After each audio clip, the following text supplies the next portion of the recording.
This email tutorial will help you successfully attach files to emails sent from your NDNU student email account.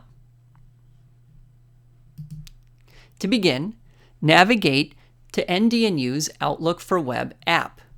There are links to this app at the bottom of NDNU's main page, as well as on the left-hand menu of NDNU's campus portal. This is where you will typically go to log into your student email account. In order to make sure that attachments send successfully, what you need to do is click on this box here where it says Use the light version of Outlook Web app.